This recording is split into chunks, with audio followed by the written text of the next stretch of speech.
आज का हमारा टॉपिक है कंटिन्यूअस फंक्शंस। तो आज हम कंटिन्यूअस फंक्शंस के बारे में पढ़ेंगे। इससे पहले की वीडियो में हम लोगों ने बात की थी about continuity of a function at A point के बारे में। तो उसी डिस्कशन को आज हम लोग आगे कंटिन्यू करेंगे। जी हाँ, मेरा नाम है अंकित सैनी और आप देख रहे हैं द मेंटर्स क्लासेस। तो चलिए करते हैं फिर शुरू। कंटिन्यूअस फंक्शन, ठीक है। तो इससे पहले वाली वीडियो में हम लोगों ने बात की थी कि अगर किसी फंक्शन की लिमिट उसके डोमेन के किसी पॉइंट पर उस फंक्शन की उसी पॉइंट पर वैल्यू के इक्वल हो जाती है, तो हम लोगों ने बोला था कि वो फंक्शन उस पॉइंट पर कंटिन्यूअस होता है। किस तरीके से हमने देखा था कि अगर कोई फंक्शन है फ्रॉम ए टू बी और इस सेट इसके डोमेन का कोई पॉइंट मैं ले लेता हूं ए, और मैं क्या बोलता हूं कि इस पॉइंट पर इस फंक्शन की लिमिट और इस फंक्शन की वैल्यू दोनों इक्वल हो जाती है, तो उस केस में हमने बोला था कि ये फंक्शन जो है इस पॉइंट x इक्वल टू ए पर कंटिन्यूअस है। ठीक है। अब कंटिन्यूअस फंक्शन का मतलब क्या है?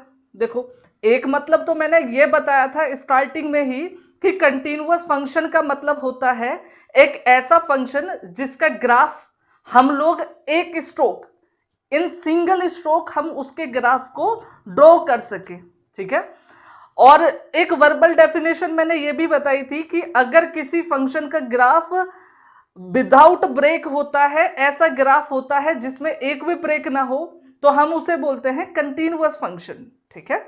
लेकिन जब बात आती है मैथमेटिकल कंडीशंस की, तो मैथमेटिकल डेफिनेशन अगर हम लोग देखें तो किस तरीके से डिफाइन करते हैं, देखिए कि अगर कोई फंक्शन f है हमारा from set a to b और इस तरीके का फंक्शन है कि ये अपने डोमेन a के हर एक पॉइंट पर कंटिन्यूअस है, तो उस केस में इस फंक्शन को हम बोलते हैं कंटिन्यूअस फंक्शन। क्या बोला मैंने? कि अगर f कोई ऐसा फंक्शन है जो अपने डोमेन के हर एक पॉइंट पर कंटिन्यूअस हो, तो उस केस में हम लोग बोलेंगे कि f एक कंटिन्यूअस फंक्शन है। ठीक है। और ये जो डेफिनेशन मैंने बोली, इसके अकॉर्डिंग डोमेन के हर पॉइंट पर कंटिन्यूअस होना चाहिए। अगर हमें कोई एक सिंगल पॉइंट भी ऐसा मिल गया डोमेन के अंदर जहां पर ये फंक्शन कंटिन्यूअस ना हो, तो हम इस फंक्शन को कंटिन्यूअस फंक्शन नहीं बोल सकते। ठीक है। डेफिनेशन लिख लेते हैं। क्या बोला मैंने? देखो, definition, a function f from a to b is called a continuous function if and only if it is continuous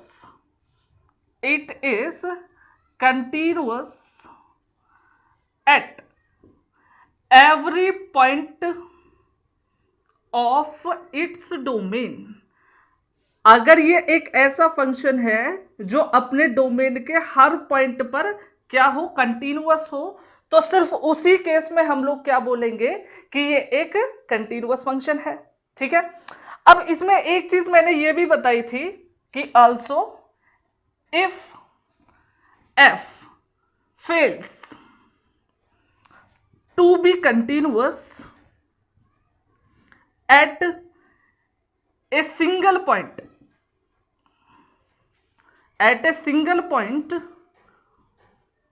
of its domain, then it cannot be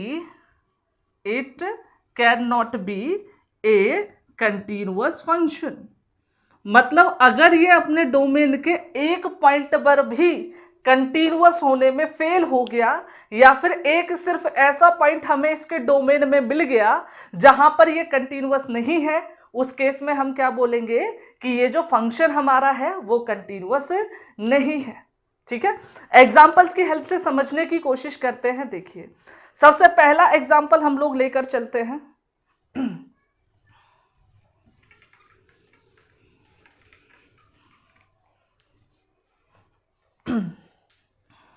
okay, सबसे पहला एग्जांपल हम लोग देख के चलते हैं। देखिए example, discuss the continuity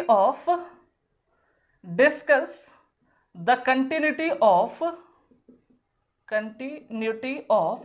the function fx is equals to x cube plus x square minus 1।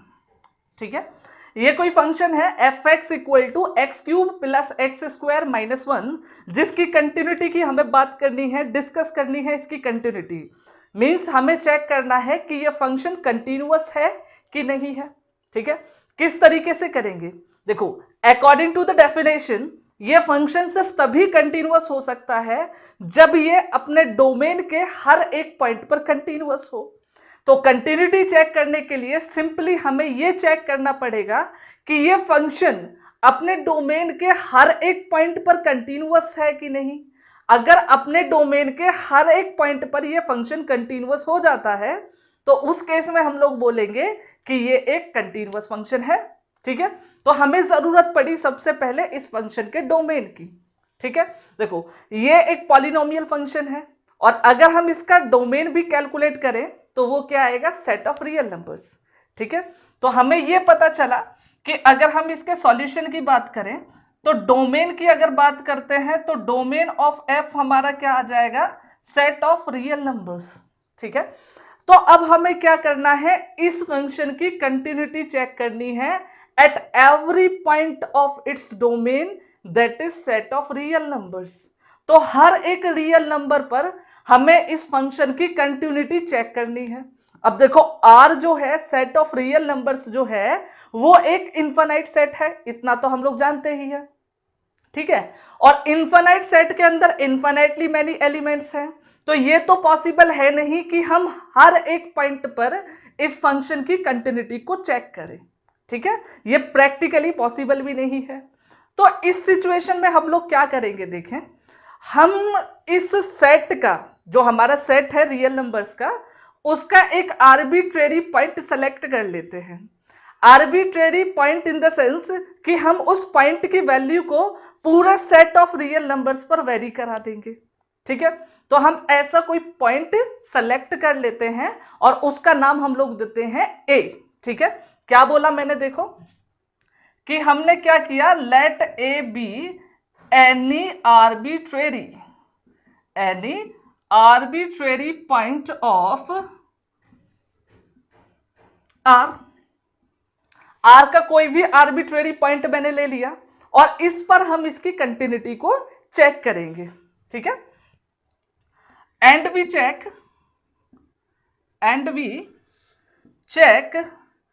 Continuity of f at x is equals to a, और इसी पॉइंट पर हम इस फंक्शन की कंटिन्यूटी को चेक करते हैं। ठीक है, देखें, अगर कंटिन्यूटी चेक करनी है तो हम limit x tend to a f of x की बात करेंगे। ठीक है, तो ये हो जाएगा limit x tending to a f x देखें हम लोगों के पास क्या है? X cube plus x square minus 1। ठीक है, और अगर मैं इस लिमिट को कैलकुलेट करता हूं तो देखिए क्या मिलेगा? A cube plus a square minus 1। ठीक है, तो ये तो हो गई limit x tending to a f of x। ठीक है, इसके बाद f ऑफ a कैलकुलेट करेंगे। देखो f ऑफ a भी कैलकुलेट कर लेते हैं तो क्या हो जाएगा भाई? x जो था, fx जो हमारा फंक्शन था, वहां पर हमें क्या करना है? x equal to a substitute करना है। देखें, x इक्वल टू a अगर इसमें सब्स्टिट्यूट करते हैं तो मिलेगा a cube plus a square minus 1। इसका मतलब क्या हुआ कि इस फंक्शन की limit at the point x tending to a, ठीक है, और इस फंक्शन की वैल्यू उस पॉइंट पर क्या हो गई? इक्वल हो गई, है ना। और यही तो डेफिनेशन थी continuity of a function at A point की। इसका मतलब हमारा जो फंक्शन f है वो x इक्वल टू a पर क्या है? कंटिन्यूअस है। इसका मतलब क्या हुआ कि f जो है वो कंटिन्यूअस है at x is equals to a। और अगर ये function x equal to a पर कंटिन्यूअस है तो अभी देखो इसका बेनिफिट क्या हुआ। मैंने क्या बोला था कि a जो है एक आर्बिट्रेरी पॉइंट है। आर्बिट्रेरी पॉइंट मतलब इसके ऊपर कोई भी स्पेशल रिस्ट्रिक्शन हमने नहीं डाली। इसका मतलब ये जो पॉइंट है पूरे सेट ऑफ रियल नंबर्स पर हम वेरी करा सकते हैं, ठीक है। इसका मतलब इस a की वैल्यू 1 भी हो सकती है, 2 भी हो सकती है, 3 भी हो सकती है, 1.2 भी हो सकती है, स्क्वायर रूट 3 भी हो सकती है, माइनस में भी हो सकती है। इसका मतलब हर टाइप के पॉइंट्स जो हैं, जिन जिन वैल्यू को a अचीव कर सकता है, उन सभी पॉइंट पर क्या है, ये फंक्शन कंटिन्यूअस है। और क्योंकि ये पूरे रियल नंबर्स के हर एक पॉइंट को अचीव कर सकता है, उसकी वैल्यू को ऑक्यूपाई कर सकता है, इसका मतलब ये function set of real numbers के हर एक पॉइंट पर कंटिन्यूअस है। और जैसे ही ये सेट ऑफ रियल नंबर्स के हर एक पॉइंट पर कंटिन्यूअस हुआ, इसका मतलब ये फंक्शन क्या हो जाएगा, एक कंटिन्यूअस फंक्शन हो जाएगा। इसीलिए हम लोग बोलेंगे कि ये फंक्शन जो है क्या है, एक कंटिन्यूअस फंक्शन है। इसका मतलब क्या हुआ कि f is a continuous function, ठीक है। तो आगे बढ़ेंगे इसके बाद कुछ और फर्दर एग्जांपल्स के साथ, बट बिफोर दैट आप चाहें तो इसे लिख सकते हैं। Now we are going to talk about some standard functions and their continuity and we will state them as a result, ठीक है। तो कुछ रिजल्ट के बारे में बात करते हैं, कुछ स्टैंडर्ड फंक्शंस की कंटिन्यूटी के बारे में हम लोग देखेंगे। तो इस सीरीज में सबसे पहला फंक्शन जो आता है वो है हमारा पॉलिनोमियल फंक्शन, ठीक है। तो पॉलिनोमियल फंक्शंस जो होते हैं वो क्या होते हैं, कंटिन्यूअस फंक्शन होते हैं। तो भाई कंटिन्यूअस फंक्शन हो जाएंगे पॉलिनोमियल फंक्शन, ऐसा प्रूफ करने में कोई प्रॉब्लम नहीं है। पर सबसे पहली बात आती है कि पॉलिनोमियल फंक्शंस होते क्या हैं। पहले हमें ये तो पता हो कि पॉलिनोमियल फंक्शंस क्या होते हैं, तभी तो उनकी कंटिन्यूटी हम लोग चेक करेंगे। तो सबसे पहले बात करते हैं पॉलिनोमियल फंक्शंस की, ठीक है। तो देखिए, अगर मैं बात करता हूं पॉलिनोमियल फंक्शंस की, तो क्या होता है पॉलिनोमियल फंक्शंस, देखें कि भाई ऐसे फंक्शन, देखो a function f from set of real numbers to the set of real numbers is called a polynomial function, is called a polynomial function if fx is equals to an x raised to the power n plus an minus 1 x raised to the power n minus 1 up to a1x plus a naught, ठीक है। अगर कोई ऐसा function fx हमारे पास है जिसे हम इस फॉर्म में लिख सके, fx is equals to an x raised to the power n plus an minus 1 x raised to the power n minus 1 plus up to a1x plus a naught, तो इस टाइप के फंक्शंस को हम लोग क्या बोलते हैं, polynomial functions of degree n। अब इनके साथ कुछ रिस्ट्रिक्शन है। क्या रिस्ट्रिक्शन है कि ये जो पावर्स हमने लिखी है, ठीक है, ये जो पावर्स हमने लिखी है वो क्या होनी चाहिए, नॉन नेगेटिव इंटीजर्स होनी चाहिए। मींस जो वेरिएबल इस फंक्शन को डिफाइन करने में हमने यूज किया है, उसकी जितनी भी पावर्स, जितनी भी एक्सपोनेंट्स इस फंक्शन में अपीयर होती है, वो सारी की सारी, वो सारी ही क्या होनी चाहिए, नॉन नेगेटिव इंटीजर्स। तो सबसे पहली कंडीशन ये पता चली, where all the powers of x are non negative, सारी की सारी नॉन नेगेटिव इंटीजर्स हैं, ठीक है। नॉन नेगेटिव क्या है, इंटीजर्स हैं। ऑल्सो इनमें जो लीडिंग कोफिशिएंट है an is not equal to 0 and, और सारे के सारे जो ai's हैं वो क्या है, रियल नंबर्स हैं, ठीक है। तो ये कहानी हुई पॉलिनोमियल फंक्शन की। एक बार फिर से देखें, पॉलिनोमियल फंक्शन का मतलब क्या बताया, एक ऐसा फंक्शन जिसका domain r set of real numbers और जिसका कोडोमेन भी क्या हो, सेट ऑफ रियल नंबर्स हो, और जिसका रिप्रेजेंटेशन अगर हम देखें क्या हो, fx is equals to an x raise to the power n plus an minus 1 x raise to the power n minus 1 plus up to इसी तरीके से a1x प्लस a नोट तक हो। यहां पर जितने भी कोफिशिएंट ai's हैं वो सेट ऑफ रियल नंबर से होने चाहिए, मतलब रियल नंबर्स होने चाहिए, और साथ में जो वेरिएबल्स हमने यूज किए हैं इसमें, जैसे मैंने यहाँ x किया, उसकी जितनी भी एक्सपोनेंट या पावर्स इस एक्सप्रेशन में अपीयर हो रही हैं वो सभी क्या होनी चाहिए, नॉन नेगेटिव इंटीजर्स। उस केस में इस टाइप के फंक्शंस को हम लोग क्या बोलते हैं, पॉलिनोमियल फंक्शंस। अगर एग्जाम्पल की बात करें तो देखो एग्जाम्पल में हम लोग क्या देख सकते हैं, अभी जो हमने एग्जाम्पल देखा था इससे पहले, उसमें हमने एक फंक्शन लिया था सेट ऑफ रियल नंबर्स से set of real numbers by f x is equals to, हमने देखा था x cube plus x square minus 1। तो ये एक फंक्शन हमने लिया था, ठीक है। अगर इस फंक्शन के हम पॉलिनोमियल फंक्शन होने या ना होने की बात करें तो देखो किस तरीके से करेंगे। सबसे पहली चीज कि भाई इस फंक्शन का डोमेन आर और कोडोमेन भी क्या होना चाहिए, आर। यहां तक तो फिक्स है। उसके बाद जो इसका एक्सप्रेशन हमें गिवन है ना, उसमें क्या होना चाहिए कि जो वेरिएबल है उसकी एक्सपोनेंट नॉन नेगेटिव इंटीजर होनी चाहिए। उसी केस में हम लोग क्या बोलेंगे कि ये जो फंक्शन हमने लिखा है वो क्या है, एक पॉलिनोमियल फंक्शन है। देखे किस तरीके से, यहां पर देखो जो वेरिएबल यूज हुआ है वो है x, है ना। तो यहां देखो x की पावर क्या है, 3 is a non negative integer, तो पहली कंडीशन सेटिस्फाई। यहां पर देखो यहां x की पावर 2 है, तो 2 जो वेरिएबल x की पावर में जो 2 है वो भी क्या है, एक नॉन नेगेटिव इंटीजर है। और अगर 1 की बात करता हूं तो इस 1 को मैं लिख सकता हूं x की पावर 0, तो यहां पर जो पावर है वो है 0, और ये भी क्या है, एक नॉन नेगेटिव इंटीजर है। इसीलिए बाय डेफिनेशन क्या होना चाहिए कि ये जो फंक्शन का एग्जांपल मैंने लिखा है वो क्या होना चाहिए, एक पॉलिनोमियल फंक्शन होना चाहिए, ठीक है। तो आई थिंक अब तो इतना सफिशिएंट है कि आप लोग पहचान सकें कि कोई फंक्शन पॉलिनोमियल फंक्शन है कि नहीं है, ठीक है।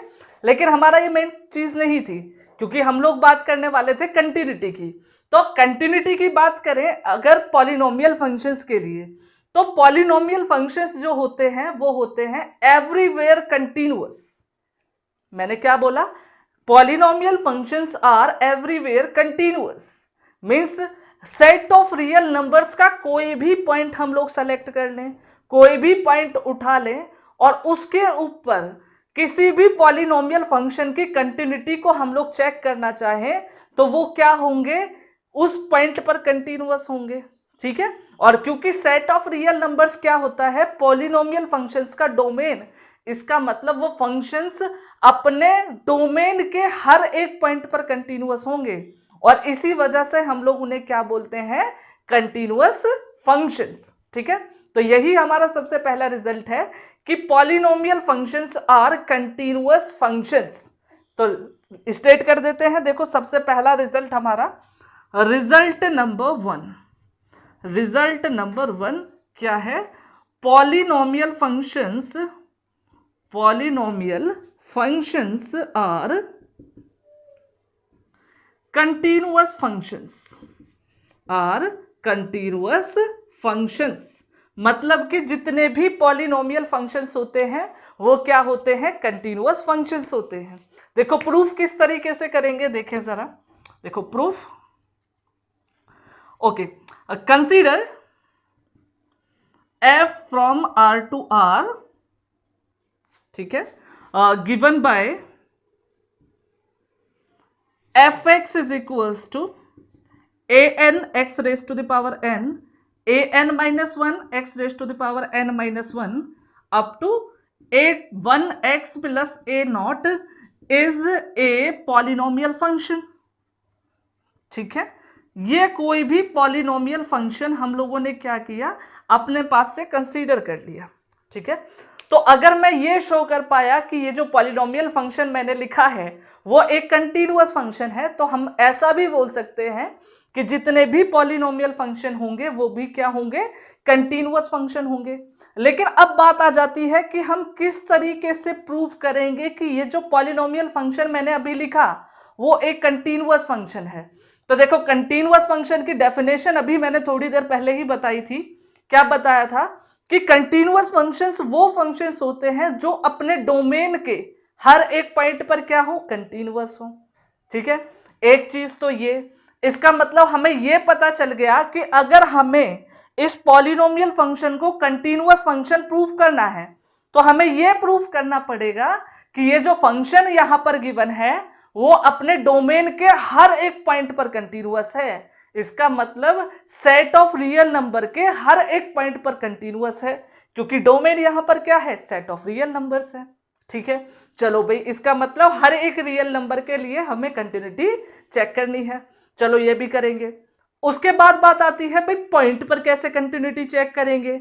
वो भी हमने इससे पहले वाले लेक्चर में देख लिया था कि अगर हम किसी फंक्शन की किसी पॉइंट पर कंटिन्यूटी चेक कर रहे हैं तो क्या होना चाहिए, उस फंक्शन की उस पॉइंट के अराउंड लिमिट और उस फंक्शन पर उस फंक्शन की उस पॉइंट पर वैल्यू दोनों क्या होने चाहिए, इक्वल। इसका मतलब कि अगर limit x tending to a f of x is equals to f of a हो जाती है तो हम लोग क्या बोलते हैं कि वो फंक्शन क्या है, x इक्वल टू a पर कंटीन्यूअस है। यही हम लोग करने वाले हैं। ठीक है, तो अब बात आई कि सारे सेट ऑफ रियल नंबर्स के जो पॉइंट हैं उन पर हमें कंटीन्यूअस प्रूफ करना है। तो हम जैसे पहले वाले एग्जांपल में किया बिल्कुल सेम करेंगे। एक आर्बिट्रेरी रियल नंबर को हम लोग सेलेक्ट कर लेते हैं from set of real numbers. तो देखो a को हम लोग सेलेक्ट कर लेते हैं। देखो, consider a belonging to r to be a arbitrary real number. ठीक है, आर्बिट्रेरी का मतलब मैं पहले ही बता चुका हूं, ऐसा एक रियल नंबर है जिसके ऊपर कोई रिस्ट्रिक्शन नहीं है और जिसे हम पूरे सेट ऑफ रियल नंबर पर वेरी करा सकते हैं। ठीक है, ये हमने क्या किया, सेट ऑफ रियल नंबर का एक आर्बिट्रेरी पॉइंट सेलेक्ट कर लिया a। ठीक है, अब हम क्या करेंगे, नाउ वी विल चेक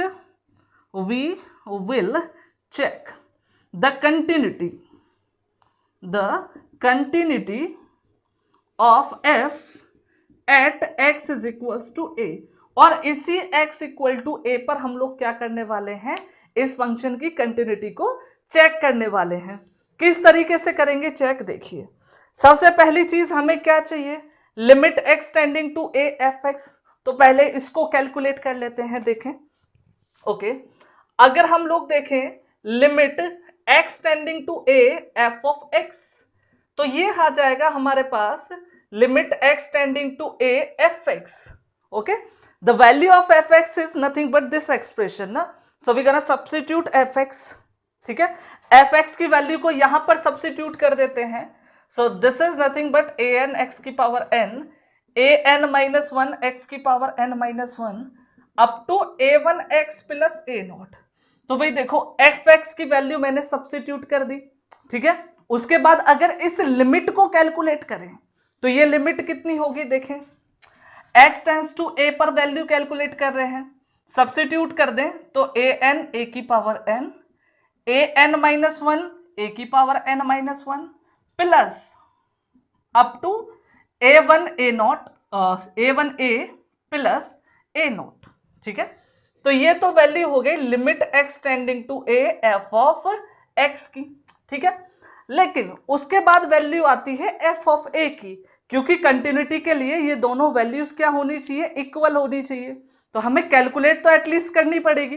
तो f ऑफ a को कैलकुलेट करते हैं हम लोग। देखें, ओके, f ऑफ a की बात कर लेते हैं भाई। देखें, नाउ f ऑफ x हम लोगों के पास क्या था, f ऑफ x था an x की power n, an minus 1 x की power n minus 1 up to a1 x plus a0। ठीक है, देन अगर मैं f ऑफ a सब्स्टिट्यूट करूं, x इक्वल टू a इस फंक्शन में सब्स्टिट्यूट करूं तो मुझे क्या मिलेगा, f ऑफ a। देखें, a सब्स्टिट्यूट कर दिया, an a की power n, an minus 1 a की power n minus 1 up to a1 a plus a0। तो ये हो गया हमारे पास क्या, एफ ए। अब देखो, अगर ध्यान से टैली करें तो हमें पता चलेगा ये वाली वैल्यू और ये वाली वैल्यू दोनों क्या है, इक्वल है। इसका मतलब क्या हुआ कि हम लोग लिख सकते हैं कि ये जो लिमिट है ना, limit x tending to a f(x), ये क्या है, f ऑफ a के इक्वल है। और अगर ये लिमिट एफ ऑफ ए के इक्वल है, इसका मतलब बाय डेफिनेशन हम लोग ये जानते हैं कि ये जो फंक्शन है वो क्या होगा, x इक्वल टू ए पर कंटिन्यूअस होगा। तो इस बात को लिख देते हैं, this implies that f is continuous, f is continuous at x is equals to a, ठीक है। और a क्या था, आर्बिट्रेरी पॉइंट था, इसका मतलब क्या था, बट a इज आर्बिट्रेरी, ठीक है। और अगर आर्बिट्रेरी है इसका मतलब क्या है कि हम इसे पूरे सेट ऑफ रियल नंबर्स पर वेरी कर सकते हैं, और इसी वजह से हम लोग इसे क्या बोलेंगे कि ये जो फंक्शन हमारा गिवन है वो सेट ऑफ रियल नंबर्स के हर पॉइंट पर कंटिन्यूअस है। इसका मतलब क्या हुआ, f is continuous at every, ठीक है, a belonging to r, hence f is continuous, f is continuous function, ठीक है। तो इस तरीके से हम लोग प्रूव कर सकते हैं कि पॉलिनोमियल फंक्शंस जो होते हैं वो क्या होते हैं, कंटिन्यूअस फंक्शंस होते हैं। तो आप चाहें तो लिखने के लिए स्क्रीनशॉट ले सकते हैं या फिर वीडियो भी पॉज कर सकते हैं। ओके, तो अब हम लोग बात करेंगे अपने दूसरे रिजल्ट के बारे में, ठीक है। एक बहुत ही स्टैंडर्ड और बहुत ही फेमस फंक्शन है जिसके बारे में आप लोगों ने सुना ही होगा, मॉड्यूलस फंक्शन। तो अब हम लोग बात करने वाले हैं मॉड्यूलस फंक्शन के बारे में। और पहली चीज तो यही कि देखेंगे मॉड्यूलस फंक्शन होता क्या है, क्या डेफिनेशन होती है उसकी, और उसके बाद में हम लोग बात करेंगे मॉड्यूलस फंक्शन की कंटिन्यूटी के बारे में, ठीक है। तो मॉड्यूलस फंक्शन की बात कर लेते हैं। देखें, अगर हम मॉड्यूलस फंक्शन की डिफाइन करें, डेफिनेशन देना चाहे तो किस तरीके से लिखते हैं, देखें जरा। तो मॉड्यूलस फंक्शन, ठीक है, मॉड्यूलस फंक्शन की हम लोग बात करने वाले हैं। देखो, तो मॉड्यूलस फंक्शन जो होता है, एक इस तरीके का नोटेशन हम लोग यूज करते हैं मॉड्यूलस फंक्शन को डिफाइन करने के लिए, ठीक है। और इस फंक्शन के डोमेन की बात करें तो इस फंक्शन का डोमेन होता है the set of real numbers. जो पूरा हमारा सेट ऑफ रियल नंबर्स है वो क्या होता है, इसका डोमेन होता है। और अगर इसके कोडोमेन की बात करें तो इसका कोडोमेन भी सेट ऑफ रियल नंबर्स होता है। और अगर इसकी रेंज की बात करें तो रेंज इसकी होती है नॉन नेगेटिव रियल नंबर्स, ठीक है। मैंने क्या बोला कि अगर मैं इसके डोमेन की बात करूं तो ये डोमेन इसका होता है R से लेकर R, और अगर इसकी डोमेन की बात करें तो डोमेन इसका होता है R, ठीक है। कोडोमेन की बात करें तो इसका कोडोमेन भी क्या होता है R, और अगर रेंज की बात करें तो रेंज होती है इसकी R प्लस यूनियन 0, मतलब नॉन नेगेटिव रियल नंबर्स। उसके बाद अगर इसकी डेफिनेशन की बात करें तो इसकी डेफिनेशन की एक्सप्रेशन देखो क्या होता है, defined by, okay, so this function is defined by f of x is equals to mod x, ठीक है। और मॉड x की वैल्यू हम लोग यूज करते हैं x negative x if x is less than और equal to 0 and x if x is greater than 0। तो ये हमारा क्या होता है, मॉड्यूलस फंक्शन। क्या बोला मैंने कि मॉड्यूलस फंक्शन जो होता है उसका डोमेन क्या होता है R, कोडोमेन क्या होता है R, और अगर रेंज की बात करूं तो रेंज होती है R प्लस यूनियन 0। इसका मतलब सेट ऑफ रियल नंबर्स में 0 को भी डाल दे तो ये बनता है set of non negative real numbers. ये होता है मॉड्यूलस फंक्शन की रेंज।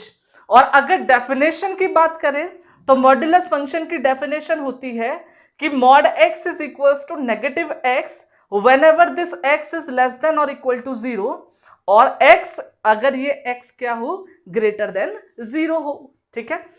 दूसरी चीज ये है कि कुछ बुक में ये जो मॉड फंक्शन की डेफिनेशन मैंने यहां लिखी इसे थोड़ा सा चेंज कर भी लिख सकते हैं। देखो, कुछ बुक्स में यूज करते हैं कि मॉड x की जो डेफिनेशन है वो क्या होती है कि भाई माइनस x अगर x इज लेस देन 0 हो और x अगर x is greater than equal to 0 हो, तो दोनों ही डेफिनेशन क्या है, सेम है, कोई इफेक्ट नहीं पड़ता, ठीक है। तो ये तो हो गया डेफिनेशन के बारे में।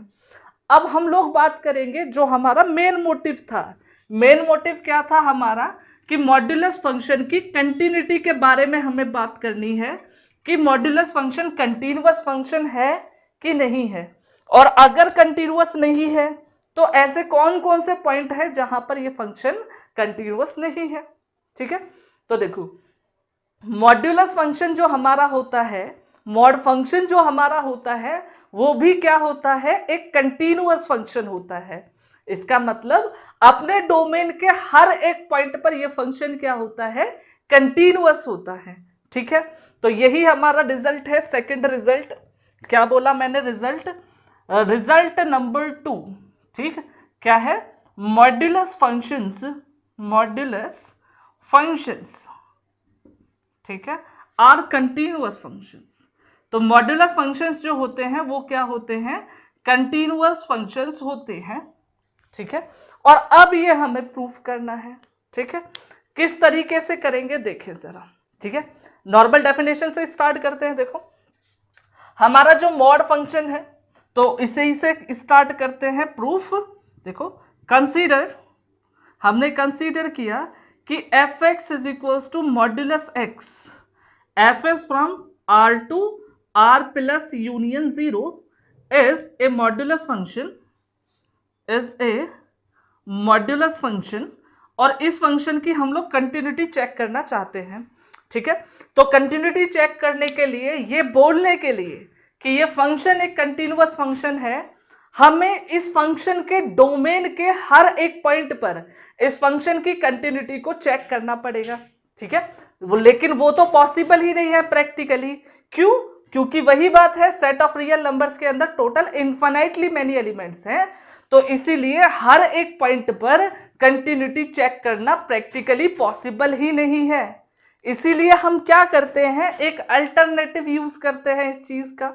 और अल्टरनेटिव मैंने आप लोगों को बताया था कि हम लोग क्या करेंगे, इसके डोमेन मतलब सेट ऑफ रियल नंबर्स का कोई भी एक आर्बिट्रेरी पॉइंट हम लोग सेलेक्ट करेंगे और इस फंक्शन की कंटिन्यूटी उस पॉइंट पर हम लोग चेक करेंगे। अगर ये फंक्शन उस आर्बिट्रेरी पॉइंट पर कंटिन्यूअस बन जाता है तो हम लोग बोलेंगे कि ये जो फंक्शन है ये आर के हर एक पॉइंट पर कंटिन्यूअस है, और इसीलिए ये क्या बन जाएगा, कंटिन्यूअस फंक्शन बन जाएगा। ठीक है, तो करते हैं शुरू। देखो हमें क्या करना है, आर्बिट्रेरी पॉइंट सेलेक्ट करना है, तो उसे मैं सपोज कर लेता हूं भाई ए है वो पॉइंट। मैंने क्या किया, suppose that a belonging to are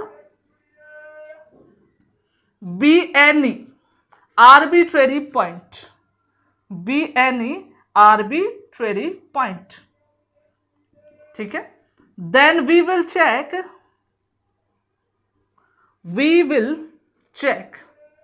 the continuity of function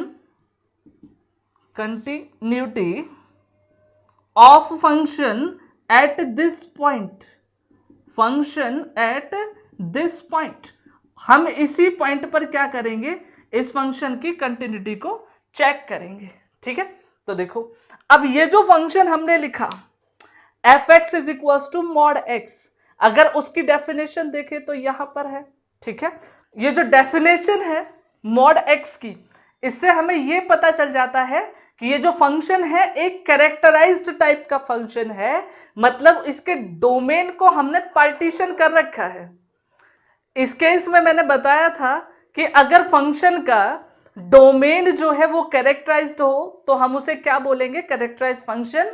और उसके लिए जो हम लोग कंटिन्यूटी का कंसेप्ट यूज करते थे उसमें क्या करते थे, देखो मैंने बताया था LHL कैलकुलेट करते हैं, RHL कैलकुलेट करते हैं और f ऑफ a कैलकुलेट करते हैं। और अगर ये तीनों ही वैल्यू इक्वल आ जाती हैं तो उस केस में हम बोलते हैं कि वो फंक्शन हमारा क्या है, उस पॉइंट पर x इक्वल टू a पर क्या है, कंटिन्यूअस है। और अगर LHL की बात करें तो LHL की डेफिनेशन हम लोगों ने लिखी थी, limit h tending to 0 f of a minus h, है ना। RHL की डेफिनेशन हमने लिखी थी, limit h tending to 0 f of a plus h। ठीक है, बट ये डेफिनेशन हम लोगों ने लिखी थी किस पॉइंट के रेफरेंस में, अगर हम फंक्शन की कंटिन्यूटी को चेक कर रहे हैं at x equal to a। Same यहां पर हम भी क्या करने वाले हैं, इस फंक्शन की कंटिन्यूटी को चेक करने वाले हैं at x equal to a, ये वाला पॉइंट जो है, ठीक है। तो हम at x equal to a पर LHL, RHL और f ऑफ a कैलकुलेट करेंगे, ठीक है। तो स्टार्ट करते हैं LHL से। देखो, अगर हम बात करें इस फंक्शन के डोमेन की, ठीक है, तो डोमेन से पता चलेगा कि हमने क्या किया हुआ है, इस फंक्शन के डोमेन को दो पार्ट में डिवाइड कर रखा है डिपेंडिंग ऑन x। किस तरीके से कि अगर x क्या है, पॉजिटिव है, तो उसके लिए फंक्शन दूसरे तरीके का है। अगर x की वैल्यू नेगेटिव है या फिर जीरो है, उस वाले केस में फंक्शन की वैल्यू जो है वो क्या है, दूसरे टाइप की है। तो हम लोग क्या करते हैं, depending on the characterization of its domain, हम तीन पॉसिबल केसेस को कंफर्म करते हैं, तीन पॉसिबल केसेस को आइडेंटिफाई करते हैं। कौन से तीन केसेस हैं, देखें भाई। देखो, ए पर हम लोग चेक करना चाहते हैं तो ए के रिगार्डिंग ही तीनों केस होंगे। क्या क्या पॉसिबल केस है, देखो, एक तो हो सकता है कि जिस ए की हम बात कर रहे हैं वो क्या हो, एक नेगेटिव रियल नंबर हो। दूसरा केस क्या हो सकता है कि जिस ए की हम लोग बात कर रहे हैं वो एक पॉजिटिव रियल नंबर है। और तीसरा केस क्या हो सकता है कि जिस ए की हम लोग बात कर रहे हैं वो क्या है, एक जीरो हो, ठीक है, जीरो हो। उस केस में देखो क्या होगा। तो इन तीनों ही केसेस के अकॉर्डिंग हम पूरे सॉल्यूशन को, पूरे प्रूफ को तीन पार्ट में डिवाइड कर पढ़ने वाले हैं। तो पहला वाला पार्ट होगा case one, when A is less than zero, ठीक है।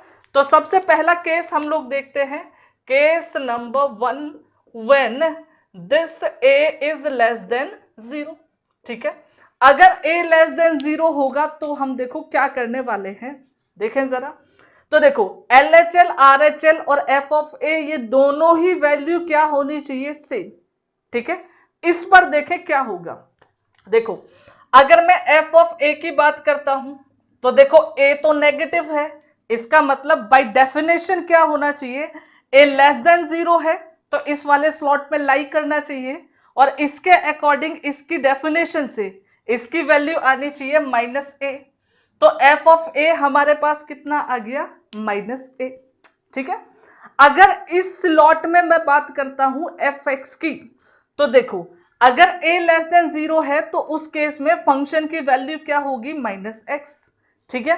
तो इसके रिगार्डिंग हम लोग LHL और RHL को कैलकुलेट करते हैं। देखो, LHL की बात करें तो भाई LHL हमारा हो जाएगा limit h tending to zero f of a minus h, ठीक है। अब देखना जरा ध्यान से, a क्या है, एक नेगेटिव नंबर है, ठीक है। और h क्या है, h के बारे में मैंने बताया था स्टार्टिंग की वीडियोस में कि h की वैल्यू क्या होती है, पॉजिटिव, लेकिन 0 और 1 के बीच में। It means it is a very small positive quantity, but positive ना। तो देखो, अगर मैं किसी नेगेटिव नंबर से कोई पॉजिटिव नंबर माइनस कर देता हूं तो मुझे जो रिजल्ट मिलेगा वो भी एक नेगेटिव नंबर होगा। इसका मतलब क्या हुआ कि a माइनस एच जो है वो एक नेगेटिव नंबर है, और जैसे ही ये नेगेटिव नंबर बना इसका मतलब ये लेस देन जीरो होगा, और लेस देन जीरो वाला स्लॉट तो हमारा ये है, इसका मतलब इसकी वैल्यू होनी चाहिए -x, ठीक है। तो मैंने लिखा भाई limit h tending to zero. अब देखो, फंक्शन की वैल्यू आई -x, लेकिन हमारे पास जो फंक्शन है वो है f of a minus H. It means यहां पर ब्रैकेट में देखेंगे a माइनस एच है तो इसको हम फंक्शन में x के जगह पर सब्स्टिट्यूट करेंगे। मतलब देखो, fx हमारा क्या आया, fx हमारे पास आया -x, तो मुझे चाहिए क्या, f of a minus h, मतलब मैं इस x के जगह क्या सब्स्टिट्यूट कर दूंगा, a माइनस एच, यहां पर सब्स्टिट्यूट करेंगे तो value I -a minus H, ठीक है। अब देखो, जैसे ही h के जगह पर हम लोग 0 सब्स्टिट्यूट करेंगे तो हमें क्या मिलेगा, हमें मिल जाएगा limit h tending to zero.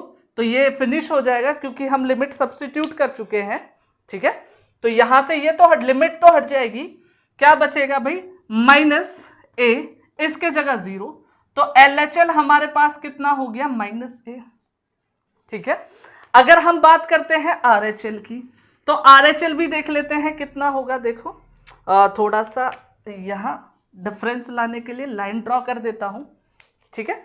अब देखो अगर मैं बात करता हूं RHL की, RHL देखें क्या होगा भाई। RHL की जो डेफिनेशन होती है वो क्या होती है, limit h tending to 0 f of a plus h, ठीक है। इसको हम लोग कैलकुलेट करेंगे, देखिए जरा।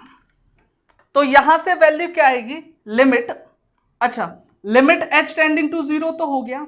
अब बात आती है a प्लस एच की, कि ये a प्लस एच नेगेटिव है या फिर पॉजिटिव है, ठीक है। तो यहां पर देखो, यहां पर दो नंबर यूज हो रखे हैं, एक तो a है और एक h है। मैंने क्या बोला था, h is a very small positive quantity.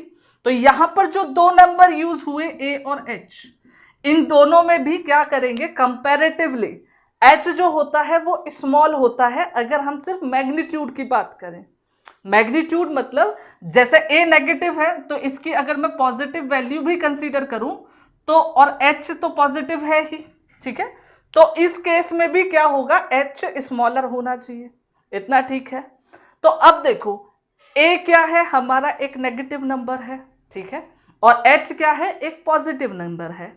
लेकिन अगर मैग्नीट्यूड की बात करते हैं तो h जो है वो a से स्मॉलर है। इसका मतलब हमारा जो a है वो h से छोटा, ठीक है, h से छोटा एक नेगेटिव नंबर है, इस तरीके से कि उसका मैग्नीट्यूड h से बड़ा हो। फॉर एग्जाम्पल सपोज करो h की वैल्यू हो गई 2, तो a हमारा 2 से बड़ा मैग्नीट्यूड वाला नेगेटिव नंबर, जैसे -3 हो गया, ठीक है। तो इस केस में देखें, अगर हम a प्लस एच करते हैं तो -3 + 2 मतलब -1। तो इस केस में हमें क्या मिलेगा, एक नेगेटिव नंबर मिलेगा, ठीक है। बिल्कुल सेम यहां, क्योंकि a जो है एक ऐसा नेगेटिव नंबर है जिसका मैग्नीट्यूड h से बड़ा है। इसका मतलब a प्लस एच जो हमें मिलेगा वो भी क्या मिलेगा, एक नेगेटिव नंबर मिलेगा। तो अगर ये नेगेटिव नंबर है, इसका मतलब ये आता है ऊपर वाले स्लॉट, मतलब इस वाले स्लॉट में, और इस वाले स्लॉट में फंक्शन की वैल्यू क्या है, -x है। तो यहां पर हो जाएगा माइनस, लेकिन x के जगह पर जो वैल्यू आएगी वो होगी a प्लस एच, और लिमिट कैलकुलेट करने के लिए हम h के जगह पर 0 सब्स्टिट्यूट कर देंगे तो हमें मिलेगा -a, ठीक है। तो ये हो गया RHL। तो इस तरीके से हमने एक चीज देखी कि देखो भाई LHL हुआ वो -a, RHL हुआ वो भी -a, और अगर मैं बात करूं f ऑफ a की, तो f ऑफ a भी हमारे पास क्या आया, -a। इसका मतलब क्या हुआ कि भाई तीनों इक्वल हो गए, तो LHL equal to RHL equal to क्या हो गया, f ऑफ a। इसका मतलब क्या हुआ कि f is continuous at x is equals to a। मतलब ये जो फंक्शन है f, वो क्या है, x इक्वल टू a पर कंटिन्यूअस है अगर हमारा a क्या हो, लेस देन 0 हो, ठीक है। तो पहले वाले केस में तो हमें पता चल गया कि ये फंक्शन क्या है, एक कंटिन्यूअस फंक्शन है। तो दूसरे केस में हम लोग जाते हैं, देखें दूसरा वाला केस मैंने बताया था क्या होगा, कि अगर ये हमारा a वो क्या हो, एक पॉजिटिव नंबर हो, तो देखें क्या होगा। ओके, केस नंबर 2 की बात कर लेते हैं। Case number 2, when a is greater than 0, ठीक है। इस वाले केस में अगर मैं f ऑफ a की बात करता हूं तो f ऑफ a देखो क्या होगा, देखो a ग्रेटर देन 0 है, इसका मतलब क्या हुआ, इस वाले स्लॉट में, क्योंकि x ग्रेटर देन 0 इस वाले स्लॉट में है, तो यहां पर फंक्शन आएगा। a ग्रेटर देन 0 पर वैल्यू कितनी होगी, क्योंकि x ग्रेटर देन 0 पर मॉड x की या fx की वैल्यू कितनी है, x, तो a पर वैल्यू कितनी होगी, a, ठीक है। तो इसकी वैल्यू कितनी हो जाएगी, a। तो ये तो हो गया f ऑफ a, ठीक है। उसके बाद हम LHL और RHL भी कैलकुलेट कर लेते हैं, ठीक है। अगर हम LHL की बात करें तो LHL हमारे पास हो जाएगा limit h tending to 0 f of a minus h, ठीक है। अब ये वाली वैल्यू देखना बहुत इंपॉर्टेंट है। देखो a क्या है, पॉजिटिव नंबर है, ठीक है, पॉजिटिव है, और h क्या है, पॉजिटिव है। लेकिन हमने क्या बोला था, a जो है और h जो है दोनों पॉजिटिव नंबर तो हैं, लेकिन H जो है वो कंपैरेटिवली A के स्मॉल होगा। तो A से अगर उससे छोटा कोई नंबर मैं माइनस करता हूं, देख रहे हो मैंने क्या बोला, H कंपैरेटिवली A के स्मॉल है, इसका मतलब A से उससे छोटा नंबर हम लोग माइनस कर रहे हैं। अगर A से स्मॉलर नंबर हम लोग माइनस कर रहे हैं तो ऑब्वियस सी बात है पॉजिटिव क्वांटिटी बचने वाली है। तो अगर ये पॉजिटिव क्वांटिटी है A minus H, it means it will be in the slot x greater than 0।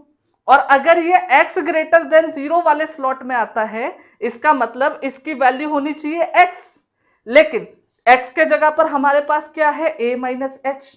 तो इसका मतलब ये हो जाएगा limit h tending to 0 a minus h, x के जगह पर a माइनस एच है और h की वैल्यू कितनी सब्स्टिट्यूट करनी है हमें, 0। ऑब्वियस सी बात है। तो LHL हमारे पास कितना आने वाला है, LHL हमारे पास आ गया a, ठीक है। तो LHL भी कैलकुलेट कर लिया हम लोगों ने, ठीक। अब इसके बाद जो बात आती है वो आती है RHL की। तो सिंपल डेफिनेशन से बढ़ते हैं आगे। देखो अगर हम बात करते हैं RHL की, तो RHL की डेफिनेशन थी limit h tending to 0 f of a plus h, ठीक है। अब a प्लस एच देखो है क्या, है ना, a पॉजिटिव क्वांटिटी, उसमें h भी ऐड कर दिया, अगेन पॉजिटिव, ठीक है। तो a प्लस एच क्या हो गया, पॉजिटिव क्वांटिटी हो गई। और पॉजिटिव क्वांटिटी है तो a प्लस एच लाई करेगा इस स्लॉट में, तो इसकी वैल्यू होनी चाहिए x, इट मींस इसकी वैल्यू होनी चाहिए a प्लस एच। तो हम इसकी वैल्यू को यहां सब्स्टिट्यूट कर देते हैं, लिमिट h टेंडिंग टू 0 और a प्लस एच, और h की लिमिट अगर 0 रख दे तो वैल्यू हमें मिलेगी a। इसका मतलब इस वाले केस में भी LHL RHL और f ऑफ a तीनों ही क्या आ गए, इक्वल। इसका मतलब क्या लिखेंगे हम कि भाई इस वाले केस में आया LHL RHL और f ऑफ a इक्वल।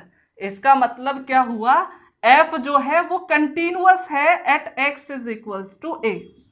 चलो भाई दूसरा केस भी हो गया फाइनल।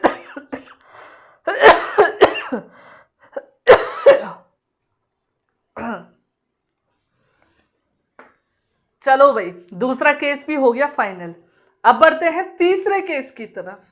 तीसरा वाला जो केस मैंने बताया था, केस नंबर 3, उसमें क्या बताया था, जब ये a क्या हो, 0 हो, ठीक है।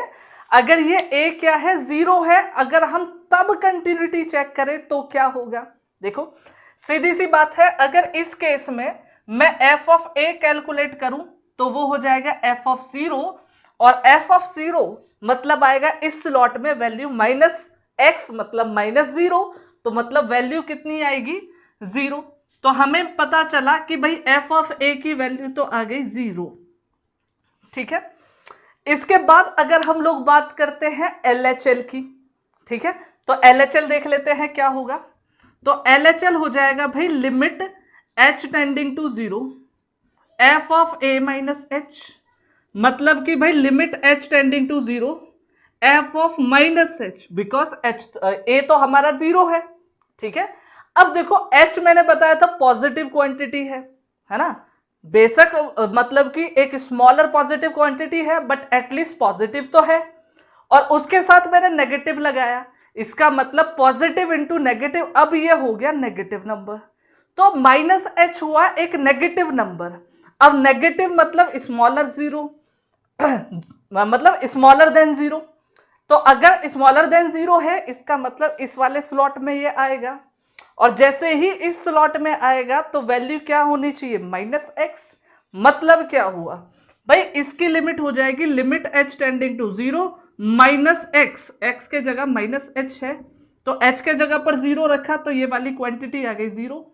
तो मतलब LHL हमारे पास कितना आ गया, 0।